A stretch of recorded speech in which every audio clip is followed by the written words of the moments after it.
அப்போ பிரதர் இது ஓமேன்னு சொன்னதுனால இதுக்குள்ள மறைந்திருக்கக்கூடிய ஒரு மறைப்பொருள் என்ன அப்படின்னு நம்ம கவனிக்கணும்னா நம்ம தொடங்க வேண்டியது ஐஸ்வர்யவான்கள். வேதாகமத்துல உண்மையிலே ஐஸ்வர்யவான்களா பணக்காரர்களா யாரெல்லாம் வாழ்ந்திருக்கிறாங்க அப்படின்னு சொல்லி நீங்க ஒரு லிஸ்ட் எடுத்தீங்கன்னு வச்சுக்கோங்களேன், யாரெல்லாம் சொல்வீங்க?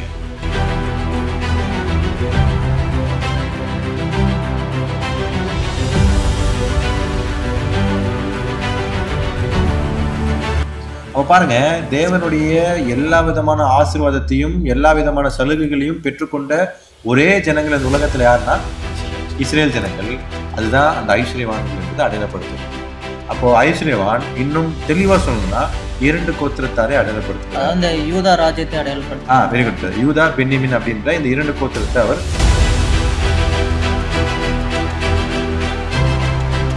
ஐஸ்வர்யமுள்ள ஒரு மனுஷன் இருந்தான், அவன் ரத்தாம்பரமும் விலையேற பெற்ற வஸ்திரமும் தரித்து.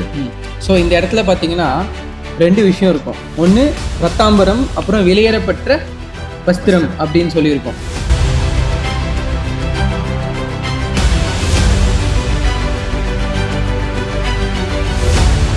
ஸோ சாலமோன் ராஜா வந்து என்ன பண்றாருன்னா, ஒரு ரதம் இருக்குல்ல, அந்த ரதத்துடைய அவருடைய சீட் எந்த கலர்ல செய்யப்பட்டிருக்கு அப்படின்னா பர்பிள், சரிங்களா, ரத்தாம்பரத்தில் தான் செய்யப்பட்டிருக்கு. ஏன் அப்படின்னா அது எதை குறிக்குது அப்படின்னா ஒரு அத்தாரிட்டியை குறிக்குது, சரிங்களா, ஒரு கிங்ஷிப், சரிங்களா, ஒரு ரூலர்ஷிப் தான் வந்துட்டு இது குறிக்குது, ஒரு ராயல்ட்டியை தான் குறிக்குது அப்படின்றத நம்ம புரிஞ்சுக்கலாம்.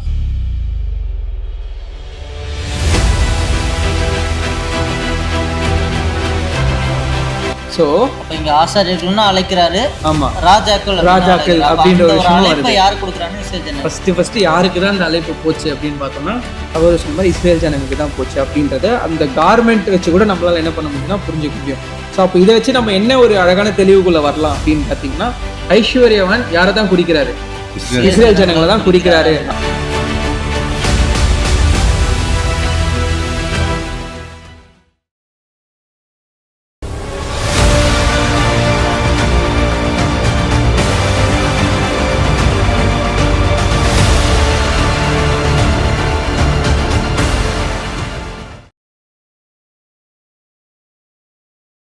ஸோ அப்படி பார்க்கும் பொழுது அடுத்து தரித்திரன், அதாவது லாசரு அப்படின்றது யாரை குறிக்குது அப்படின்ற ஒரு விஷயத்தையும் நம்ம என்ன பண்ணிடலாம்னா தெளிவா பார்த்துடலாமா பிரதர்ஸ்? இப்போ ஐஸ்வர்யவான் அப்படின்றவங்க இஸ்ரேல் ஜனங்கள் அப்படின்றத நம்ம பார்த்துட்டோம். ஆமா. இப்போ இதே போல இந்த லாசரு அவர்களும் யார் அடையாளப்படுத்துறாங்கன்னு சொல்லி கண்டுபிடிக்கணும் இல்லையா? ஸோ அப்படி நம்ம பார்க்கும் பொழுது பாருங்க, இந்த லாசரு அவர்கள் என்ன பண்ணாரு அப்படின்றத இங்க ஒரு அடையாளம் காமிச்சிருக்காங்க. அவர் எப்படி அந்த உணவை சாப்பிட்றாரு அப்படின்ற ஒரு அடையாளம் நமக்கு காண்பிக்கப்படுது. ஸோ அதை நம்ம வாசிக்கும் போது நம்ம என்ன பண்ணிக்கலாம்னா ஈஸியா இவர்கள் யார் அப்படின்றத நம்ம புரிஞ்சுக்கலாம். பாருங்க, லூக்கா 16ஆம் அதிகாரத்துல அந்த ஊமையில 20ஆம் வசனம் 21ஆம் வசனம். லாசரு என்னும் பேர் கொண்ட ஒரு தரித்திரனும் இருந்தான். அவன் பருக்கள் நிறைந்தவனாய் அந்த ஐஸ்வர்யவானுடைய வாசல் அருகே கிடந்து அவனுடைய மேஜையிலிருந்து விழும் துணிக்கைகளாலே தன் பசியை ஆற்ற ஆசையா இருந்தான். நாய்கள் வந்து அவன் பொருட்களை நக்கிற்று.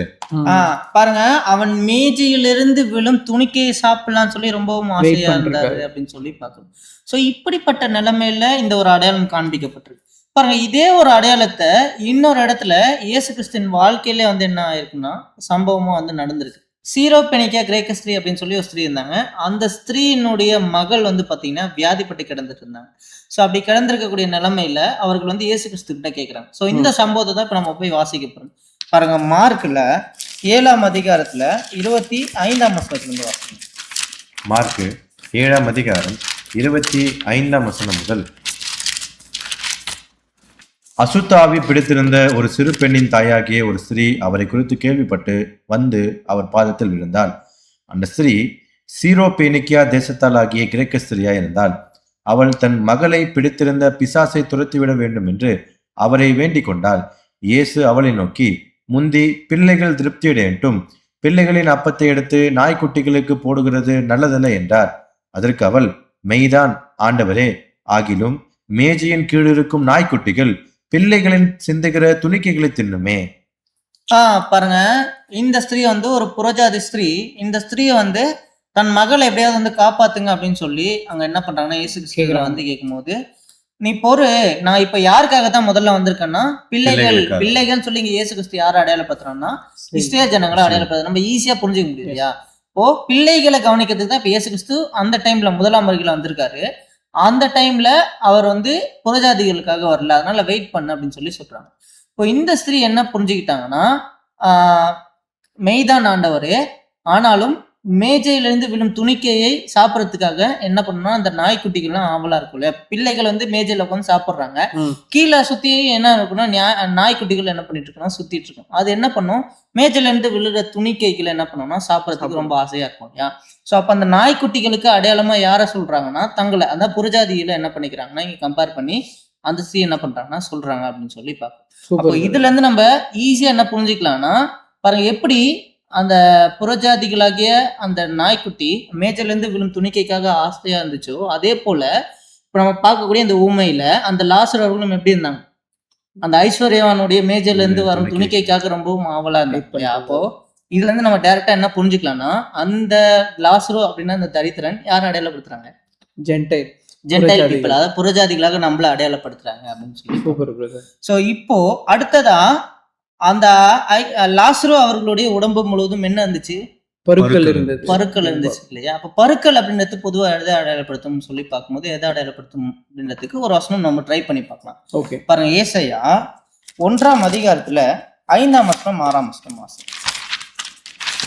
ஏசாயா 1ஆம் அதிகாரம் 5ஆம் வசனம் முதல், இன்னும் நீங்கள் ஏன் அடிக்கப்பட வேண்டும், அதிகமாய் விலகி போகிறீர்களே, தலையெல்லாம் வியாதியும் இருதயமெல்லாம் பலட்சியமாய் இருக்கிறது, உள்ளங்கால் தொடங்கி உச்சந்தலை மட்டும் அதிலே சுகமே இல்லை, அது காயமும் வீக்கமும் நொதிக்கிற ரணமும் உள்ளது, அது சீல் பிதுக்கப்படாமலும் கட்டப்படாமலும் எண்ணெயினால் ஆற்றப்படாமலும் இருக்கிறது.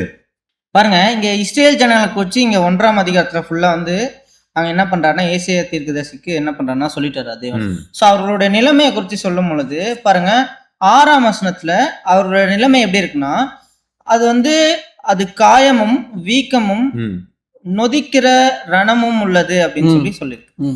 அப்போ இந்த விஷயத்தை நம்ம இங்கிலீஷ்ல வாசிக்கலாம். இந்த 6ஆம் வசனத்தை இங்கிலீஷ்ல வாசிங்க. ஆக்சுவலி பாத்தீங்கன்னா, பட் ப்ரூசஸ் அண்ட் சோல்ஸ் அந்த raw wounds அப்படின்னு சொல்லி அந்த சோர்ஸ் அப்படின்னு சொல்லி ஒரு வார்த்தை இருக்கு இல்லையா. அப்போ இதே ஒரு வார்த்தை அந்த சோர்ஸ் அப்படின்ற வார்த்தை தான் அங்க அந்த லாசருக்கு என்ன பண்ணிருப்பாங்கன்னா பயன்படுத்தி நம்ம வேணா அதை கூட வாசிக்கலாம். பாருங்க, லூக்கா 16ஆம் அதிகாரத்துல அந்த இடத்துல வாசிக்கலாம்.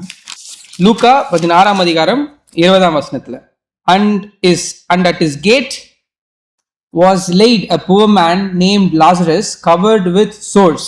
அப்படின்னு பாத்தீங்களா, அந்த லாசரு கவர்டு வித் சோர்ஸ், பருக்கள் அப்படின்னு சொல்லி சொல்றாரு. அதே பாருங்க, ஏசாயால இஸ்ரேல் ஜனங்களோட நிலைமை எப்படி இருக்குன்னா, அவங்க வந்து ஃபுல்லா வியாதிப்பட்டிருக்காங்கன்னா, அவர்கள் வந்து எப்படி இருக்காங்கன்னா அந்த நொதிக்கிற ரணம் சோர்ஸ் அப்படின்னு சொல்லியிருக்கு.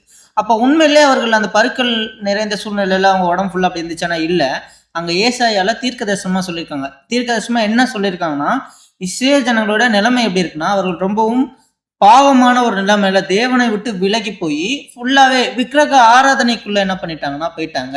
அங்க பாகாலுக்கு பலிபீடம் கட்டுறது, தோப்பியத்துல இன்னும் பல தாக்குல என்ன பண்றாங்கன்னா அந்த பலிபீடம் கட்டி அங்க தங்களுடைய பிள்ளைகளை தீக்கடக்கம் பண்றது. ஸோ இந்த மாதிரி ரொம்ப மோசமான நிலைமையில போயிட்டாங்க. ஸோ இந்த பாவ நிலைமைகள் எல்லாம் எப்படி சொல்றாருன்னா, அவர் அந்த நோயினாலும் அந்த பருக்களினாலும் அடையாளப்படுத்தி எங்க தேவன் என்ன பண்றாருன்னா சொல்றாரு அப்படின்னு சொல்லி பார்க்கணும். அப்போ இங்க பருக்கள் அப்படின்னா எந்த அடையாளப்படுத்துன்னா பாவ நிலைமையை அடையாளப்படுத்து. அப்ப புறஜாதிகள் அவர்கள் என்ன இல்லைன்னா, அவர்கள் வந்து தேவன் எப்படி இஸ்ரேல் ஜனங்களை செலக்ட் பண்ணி அவருக்கு ஒரு நியாயப்பிரமாணம் சொல்லி ஒரு கட்டளை கொடுத்து அதில் ஃபாலோ பண்ண வச்சாரோ, ஸோ அந்த மாதிரி இந்த புறஜாதிகள் என்ன பண்ணனா அழைக்கல. ஸோ அவர்கள் அந்நிய தேவர்களை தான் சேவித்து கொண்டிருந்தாங்க அப்படின்னு சொல்லி பார்க்கலாம். அப்போ இவர்களுடைய நிலைமை எப்படி இருக்குன்னா ஒரு பாவமான நிலைமையில தான் இருக்கு. ஸோ இந்த புறஜாதிகளோட நிலைமையை சொல்றதுனால தான் அந்த லாசருவின் உடம்புல என்ன இருக்குன்னா பருக்கள் இருக்கு. அப்போ புறஜாதிகள் அந்த பாவப்பட்ட நிலைமையில தான் இருக்கிறாங்க அப்படின்றத அங்க பருக்கள் மூலமா என்ன பண்ணதுன்னா அடையாளப்படுத்துது அப்படின்னு சொல்லி நம்ம பார்க்கிறோம். பிரதர், நீங்க சொல்ற மாதிரி இப்ப லாசரு அப்படின்றது ஜென்டைல்ஸ் புறஜாதிகள்ன்றதும் புரியுது, அந்த பருக்கள்ன்றது பாவ நிலைமைன்னு சொல்லி நீங்க சொல்றதுமே புரியுது. ஆனா அப்ப இஸ்ரேல் ஜனங்கள் பாவமே செய்யல அப்படின்ற ஒரு விஷயம் வந்துருமா? ஏன்னா அவங்களுக்கு அங்க பருக்கள் அப்படின்ற ஒரு விஷயம் ஐஸ்வர்யவானுக்கு இல்லையே. அப்ப இதை நம்ம எப்படி புரிஞ்சுக்கிறது? இல்ல பிரதர், அப்படி நம்ம புரிஞ்சுக்க முடியாது. இப்போ இஸ்ரேல் ஜனங்களுக்கு ஏன் அந்த மாதிரி ஒரு ஐஸ்வர்யவானுக்கு ஏன் பருக்கள் அப்படின்னு ஒரு அடையாளம் காமிக்கப்படல அப்படின்னா, சகோதரர் சொன்ன மாதிரி இஸ்ரேல் ஜனங்களுக்கு தேவன் நியாயப்பிரமாணம் கொடுத்திருந்தார் இல்லையா. அந்த நியாயப்பிரமாணத்துல பலிகள் அப்படின்ற ஒரு முறைமை கொடுத்திருக்காரு. அது அவரோட பாவத்தை நிவர்த்தி செய்யக்கூடியது.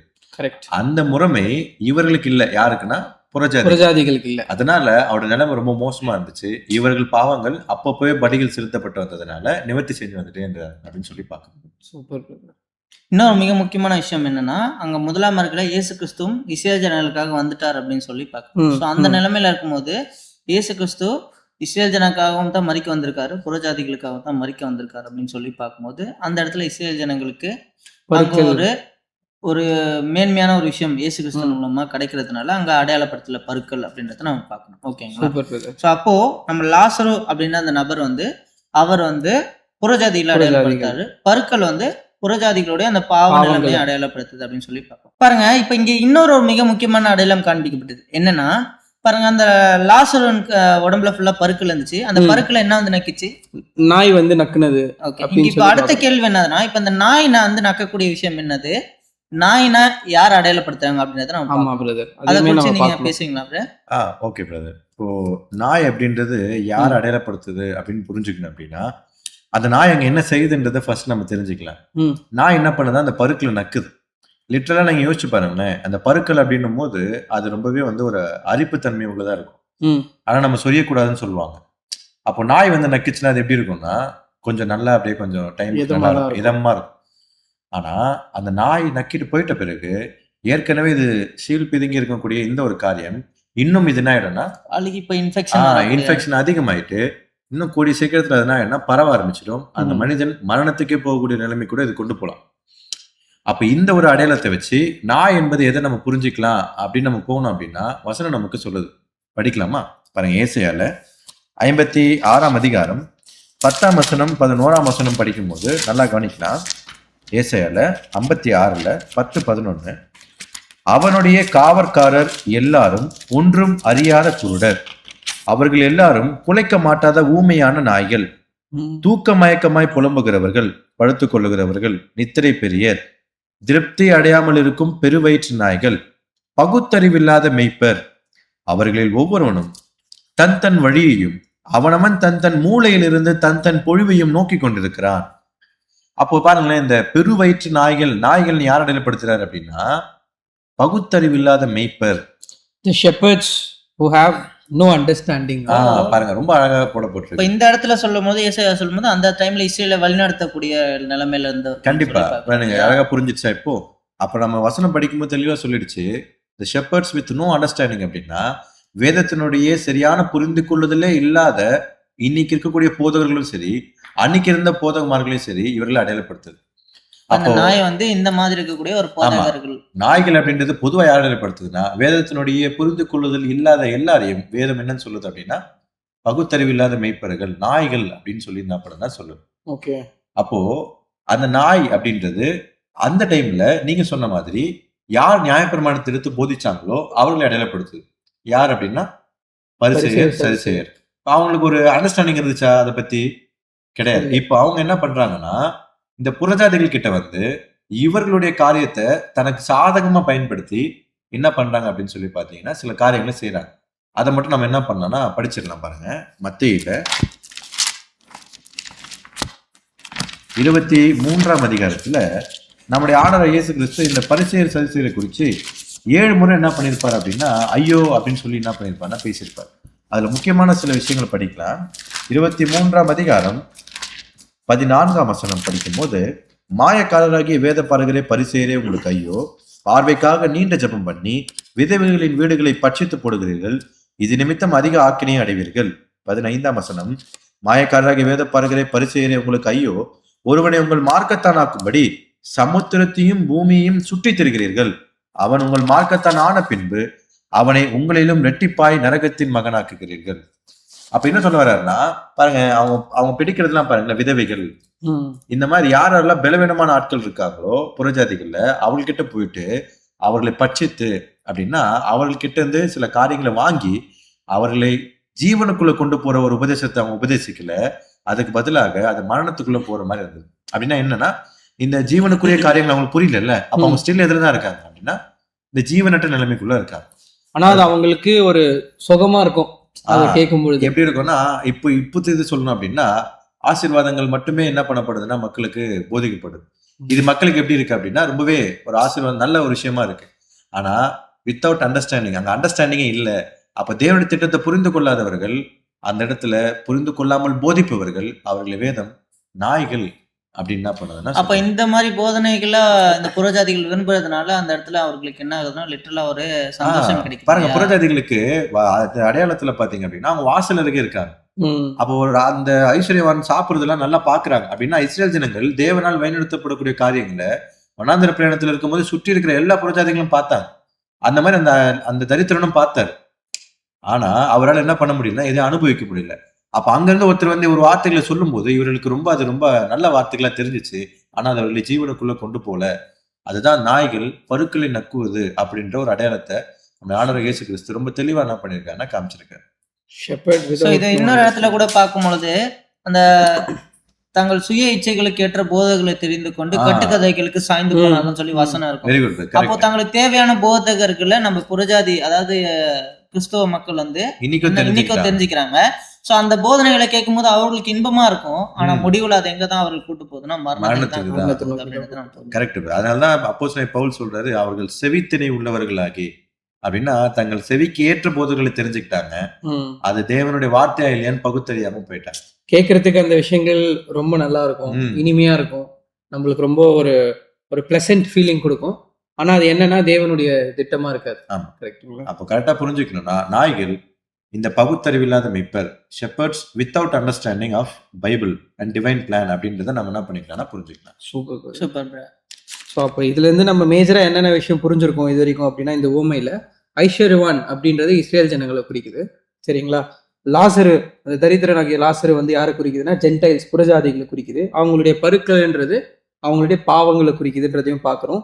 இந்த நாய்கள் அப்படின்றது the shepherd without no understanding, சரிங்களா, அவங்களை குறிக்குது அப்படின்றத பார்க்குறோம். இப்போ இருக்கிற போதகர்களாக இருக்கட்டும், அவங்களுக்கு வேதத்துடைய சத்தியத்தை புரிஞ்சிக்காம அவங்க போதிக்கிறது தான் வந்து அந்த இடத்துல நம்ம நாய்கள் அப்படின்னு சொல்லப்பட்டிருக்கு அப்படின்றதும் புரிஞ்சுக்கிறோம். கரெக்டுங்களா? ஆமா பிரதர். இப்போ அடுத்து நம்ம பார்க்க வேண்டிய சில கேள்விகள் என்னன்றது மட்டும் நம்ம முன் வைக்கலாம். என்னென்ன கேள்விகள்லாம் இருக்கு அப்படின்னா, இது வரைக்கும் நல்ல பணக்காரரா வாழ்ந்துட்டு வந்திருக்கக்கூடிய இந்த ஐஸ்வர்யவானுக்கு அவரோட வாழ்க்கைக்கு என்ன ஆயிடுச்சுன்னா ஒரு முடிவு, மரிச்சிட்டார். இது வரைக்கும் தரித்திரனா வாழ்ந்துட்டு கூடிய இந்த லாஸ்ட் ரிவன் ஆயிட்டாருன்னா மரிச்சிட்டார். இருவருடைய மரணம் எதை அடையாளப்படுத்துது அப்படின்றதும், ரெண்டாவது தரித்திரன் மரித்த பின்பு ஆபிரகாமோட மடியில தேவ தூதரால் கொண்டு போய் விடப்பட்டான்னு சொல்லப்பட்டிருக்கு. அப்ப லிட்டரலா ஆபிரகாம் மடியில போய் தரித்திரன் உட்கார்ந்துட்டாரா? அப்ப நம்ம அதை எப்படி புரிஞ்சுக்கிறது? ஆபிரகாம் எங்க இருக்காரு? தேவதூதன் எப்படி போய் ஒருத்தர் போய் நம்ம போய் விட முடியும் அப்படின்றத நம்ம பார்க்கணும். அதுக்கப்புறம் இவர்கள் வேதனைப்படக்கூடியது எது அடையாளப்படுத்துது அப்படின்ற அநேக கேள்விகள் நமக்கு என்ன பண்ணா இதுக்கு அப்புறம் இருக்கு. Super brother. அன்புக்குரிய சகோதர சகோதரிகளே, இந்த கேள்விகளுக்கான பதிலை நீங்க தெரிஞ்சுக்கணும் அப்படின்னு நினைச்சீங்கன்னா நீங்க என்ன பண்ணுங்கன்னா கமெண்ட் பாக்ஸ்ல உங்களுடைய விருப்பத்தை தெரிவிக்கலாம். இல்லைன்னா கீழ்கண்ட அந்த தொலைபேசி எண்ணுக்கு வாட்ஸ்அப் மூலியமாவோ இல்லைன்னா நீங்க ஃபோன் கால் பண்ணியுமே என்ன பண்ணலாம்னா எங்களை தொடர்பு கொள்ளலாம். சரிங்களா? இது வரைக்கும் இந்த ஊமையை பத்தி நம்ம பார்த்த சத்தியங்களுடன் மேலும் இந்த ஊமையை குறித்த முழு சத்தியத்தையும் நீங்க தெரிஞ்சுக்கிறதுக்கு எங்களுடைய சகோதரர்கள் உங்களுக்கு உதவி செய்வாங்க. இதுவரை பொறுமையுடன் கேட்ட உங்கள் அனைவரையும் தேவன் தாமே ஆசீர்வதிப்பாராக. ஆமென்.